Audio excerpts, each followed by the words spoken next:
అందరికీ నమస్కారం. అందరికీ శ్రీరామనవమి శుభాకాంక్షలు. మా ఇంట్లో రామ కళ్యాణం ఎలా జరిగిందో శ్రీరామనవమి రోజు పొద్దున్న నుంచి మధ్యాహ్నం దాకా వ్లాగ్ అండి ఇదంతా.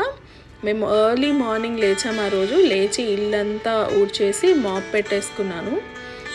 ఇల్లంతా మాప్ పెట్టుకున్నాక నేను ఒకటే దగ్గర ముగ్గు వేయను, ఇల్లంతా ముగ్గుతో నింపేస్తాను అనమాట ఖచ్చితంగా. ఎందుకంటే అలా కలగా కనిపిస్తుందని నేను అనుకుంటాను. అందుకే ఇల్లంతా అలా చక్కగా ముగ్గులు పెట్టేశాను ఆ రోజు.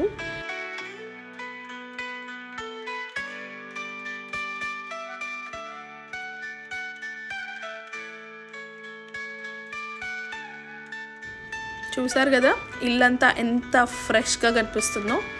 దీని తర్వాత నేను ఇంకా రెడీ అయిపోయాను పూజకి. యాక్చువల్లీ ఇది సమ్మర్ కాబట్టి విజయవాడలో బీభత్సమైన ఎండ ఉంటుందండి. వేరే సిటీస్తో కంపేర్ చేస్తే నాకు విజయవాడ చాలా సన్నీ అనిపిస్తుంది. సో నేను మ్యాక్సిమం ఇక్కడ కాటనే కట్టుకుంటాను. సో ఇలా కాటన్ శారీ కట్టుకుంటాను ఆ రోజు. దీని తర్వాత నేను కొంచెం కాఫీ కలుపుకున్నాం. నేను మా వారు కలిసి కాఫీ తాగి కొద్దిగా రిలాక్స్ అయ్యామన్నమాట. దీని తర్వాత మేము పూజకు సంబంధించినవన్నీ చేసుకున్నాం. కాఫీ తాగేసిన తర్వాత మా వారు విగ్రహాలు అవన్నీ సెట్ చేసుకున్నారు.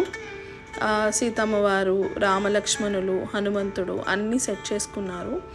దీని తర్వాత కొంచెం పూజకు కావాల్సిన సామాగ్రి కూడా కొన్ని సర్దుకున్నారు ఆయన అక్కడ.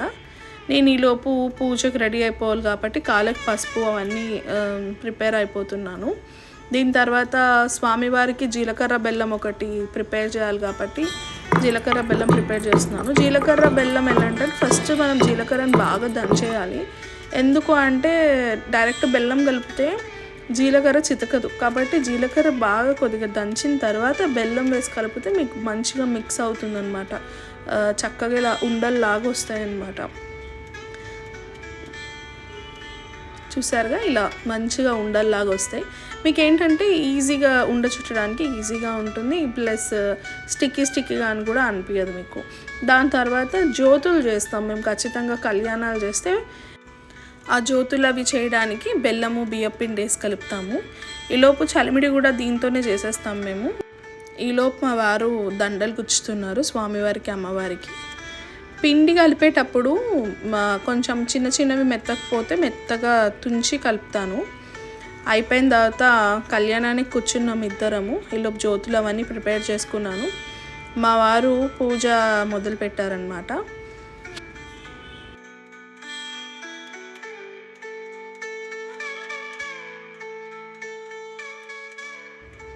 పూజ మొదలు పెట్టారు కదా, ఇప్పుడు ఆచమనీయం అవి చేసి ఇంకా కళ్యాణం ప్రారంభిస్తారనమాట. మొదట గణపతి పూజ చేసుకుంటాం కదండి. ఏ కార్యక్రమం జరిగినా ఏ పూజ జరిగినా మొట్టమొదటిగా మనం చేసుకునేది వినాయకుడి పూజ. ఏ విఘ్నాలు కలగకుండా చక్కగా సంతోషంగా ఏ ఆటంకాలు లేకుండా కళ్యాణం జరగాలని కోరుతూ ఆయనకు పూజ మొదలెట్టామన్నమాట.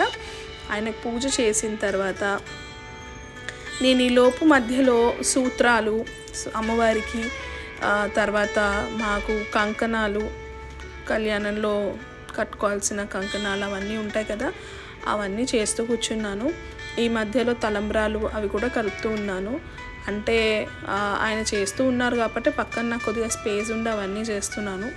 గణపతి పూజ అది అయిపోవచ్చింది. ఇంకా హారతి పట్టిన తర్వాత గణపతి పూజ అయిపోతుంది.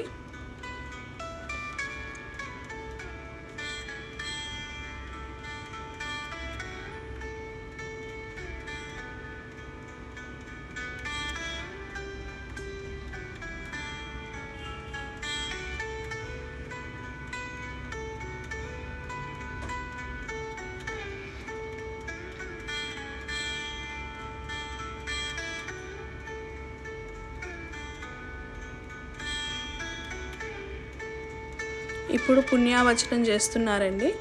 అంటే అన్నీ మనము ఏవైనా అటు ఇటు ఏదైనా పొరపాటున తగిలినా ఏది ఇబ్బంది కలగకూడదు అని చెప్పి అన్నీ శుచిగా ఉండాలని చెప్పి పుణ్యావచనం చేశారు.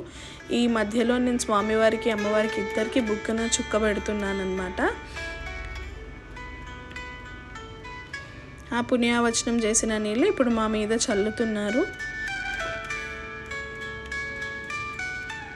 ఇప్పుడు కలశారాధన. కలశారాధన మెయిన్గా మేము కళ్యాణం ఎప్పుడు చేసినా కలశారాధన ఖచ్చితంగా చేస్తామండి. ఎందుకంటే మెయిన్గా పూజ జరిగేది అయితే కలశానికే, స్వామివారికి అమ్మవారికి కూడా వెనక చేస్తామన్నమాట.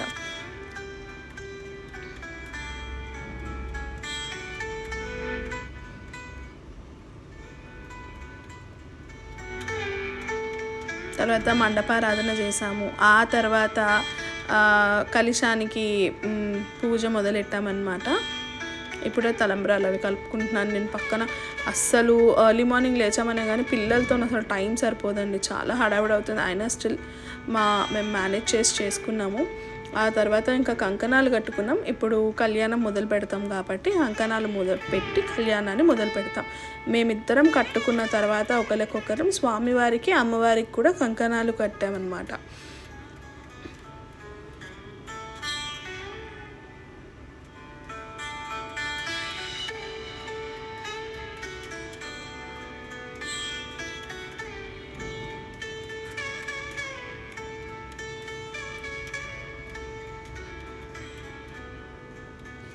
ఈ తర్వాత యజ్ఞోపవీతం వేసామన్నమాట. యజ్ఞోపిత ధారణ, యజ్ఞోపవీతం వేసాము. ఇదే కాకుండా వెండిది కూడా వేస్తాం మేము. ఇదొకటిను వెండిది 2 వేస్తారనమాట.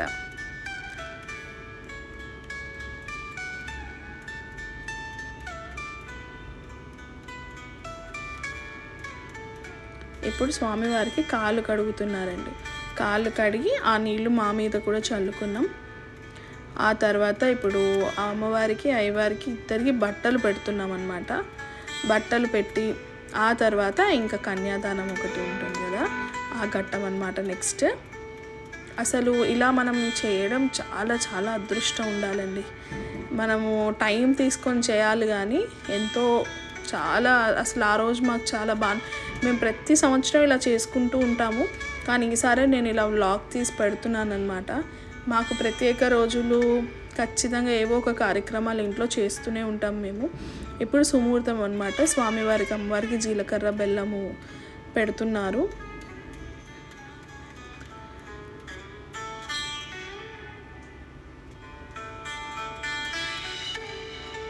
ఇప్పుడు మంగళగౌరి అమ్మవారికి పూజ, మాంగళ్య గౌరికి కుంకుమతో పూజ చేసి కొన్ని పూలు అక్షంతలు వేసి అమ్మవారికి పూజ చేసుకొని ఆ బొట్టు నేను పెట్టుకొని ఆ తర్వాత స్వామివారి చేతికి తాకిచ్చి అమ్మవారి మెడలో వేసామన్నమాట.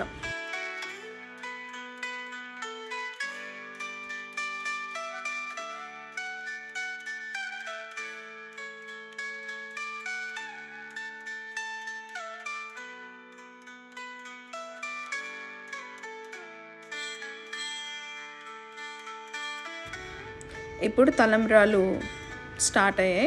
తలంబ్రాలు కూడా పోసి ఇంకా లాస్ట్ ఘట్టం అన్నమాట ఇది కళ్యాణంలో. ఎంత చూడ చక్కగా ఉన్నారంటే ఆ రోజు నిజంగా వాళ్ళు వచ్చి అలా కూర్చున్నట్టే అనిపించింది. చాలా బాగా జరిగిందండి కళ్యాణం. ఆ తర్వాత జ్యోతుల వెలిగించుకున్నాను.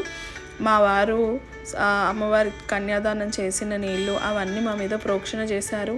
అమ్మవారికి అయ్యవారికి ఆయన కూర్చున్న దండలు వేశారు.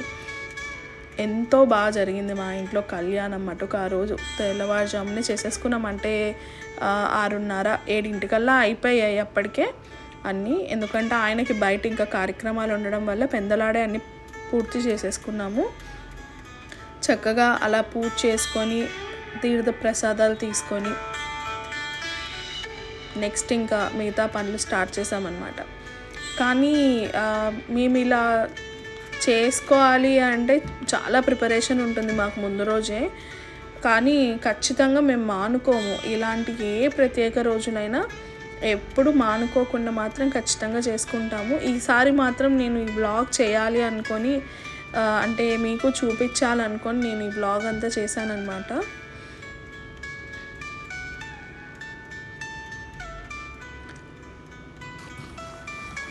ఆ తర్వాత ఇంకా నేను వంట మొదలు పెట్టేశాను.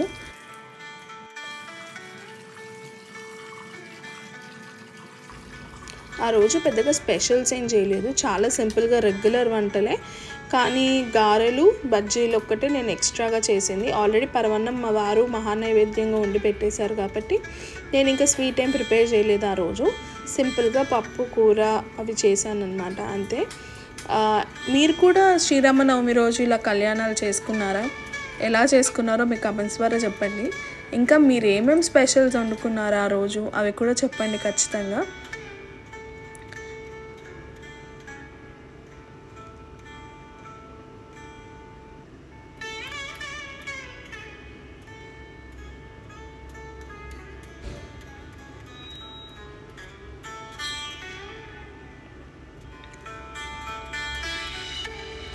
పండగలు అవనివ్వండి, ఏదన్నా అవనివ్వండి, డే మాత్రం అస్సలు తెలీదు. ఏ బర్త్డేసో, యానివర్సరీస్ కానీ, పండగలు కానివ్వండి, మిగతా రోజుల మీద ఇంకా హెక్టిక్గా ఉంటాయి మనకు వర్క్ తప్ప. ఆ డే ఇలా గడిచిందని ఏమి ఉండదు. కానీ అట్లీస్ట్ ఇలా ఏదో ఒక చక్కగా కార్యక్రమాలు చేసుకోవడం వల్ల దేనివల్ల ఒక సంతృప్తి కలుగుతుంది. అరే ఈరోజు ఇది చేసుకున్నాంగా పోన్లే అని అనిపిస్తుంది. డే వర్క్స్ నుంచి మనం ఎలాగో తప్పించుకోలేం, కానీ అట్లీస్ట్ ఇలా ప్రత్యేక రోజుల్లో అయినా మనం ఖచ్చితంగా దైవారాధన ఏదో రకంగా చేసుకుంటే బాగుంటుంది అని నాకు అనిపిస్తుంది అనమాట. సో నేను ఎలాంటి టైంలో అయినా సరే, ఎంత హెక్టిక్ డేస్ ఉన్నా, ఎలాంటి పరిస్థితుల్లో అయినా సరే చేసుకుందాము అని ఆయన అడిగితే మాత్రం ఖచ్చితంగా నో చెప్పను నేను. ఎందుకంటే మనం విడి రోజుల్లో ఎలాగో ఇలాంటి కార్యక్రమాలు ఏం చేసుకోలేము. అది ఇలాంటి రోజుల్లో మాత్రమే కదా మనం చేసుకోగలుగుతాం. అందుకని నేను ఎప్పుడైనా సరే చేసుకుందాం అనుకోగానే ఓకే చెప్పేస్తాను. ఎందుకంటే నాకు చాలా ఇంట్రెస్ట్ ఇలాంటివన్నీ. కాబట్టి ఇంట్లో ఏ వ్రతాలు, పూజలు, హోమాలు ఏం జరిగినా నేను దానికి నో చెప్పేది అనేది అయితే ఉండదు. ఇయర్ మొత్తం 365 డేస్లో ఒక 100 అలా మేము 100 డేస్ మ్యాక్స్ ఏమి ఉండవు అని అనుకోవచ్చు. కానీ 265 డేస్ మాత్రం ఇంట్లో ఏదో రకంగా కార్యక్రమాలు, శుభకార్యాలు, హోమాలు, వ్రతాలు ఖచ్చితంగా చేస్తూనే ఉంటాం మేము. కాబట్టి నేను ప్రతిదీ వీడియో తీసి పెట్టలేను. కానీ జనరల్గా ఒక బ్రాహ్మణ్ లైఫ్ మనం ఎలా లీడ్ చేస్తూ ఉంటాం ఇలాంటి టైముల్లో అనేది మాత్రమే చూపిద్దామని ఇలా తీసానన్నమాట, అంతే.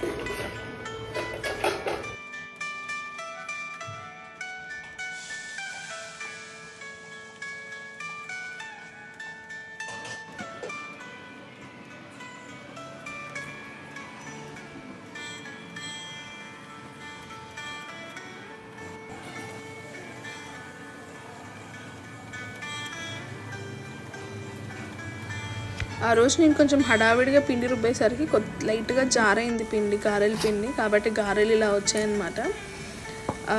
లేదంటే ఇంకా బాగా వస్తాయి గుల్లగుల్లగా.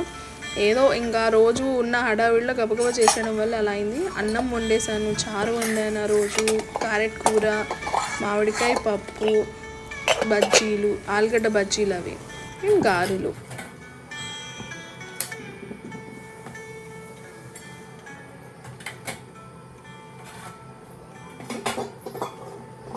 మా ఇంట్లో శ్రీరామనవమి రోజు మేము ఇలా చేసుకున్నాం. మీరు ఎలా చేసుకున్నారో మీ కమెంట్స్ ద్వారా నాకు తెలియజేయండి. ఇలా వంట అంతా అయిపోయాక నీట్గా క్లీన్ చేసేస్తాను నేను ఖచ్చితంగా. ఎందుకంటే నాకు మళ్ళీ వంట చేసినాను అనే ఫీలింగ్, అక్కడ జిడ్డు మరకలు ఉంటే నాకు అసలు చేసుకోబుద్ధి కాదు. హోప్ మీ అందరికీ వీడియో నచ్చింది అనుకుంటున్నాను.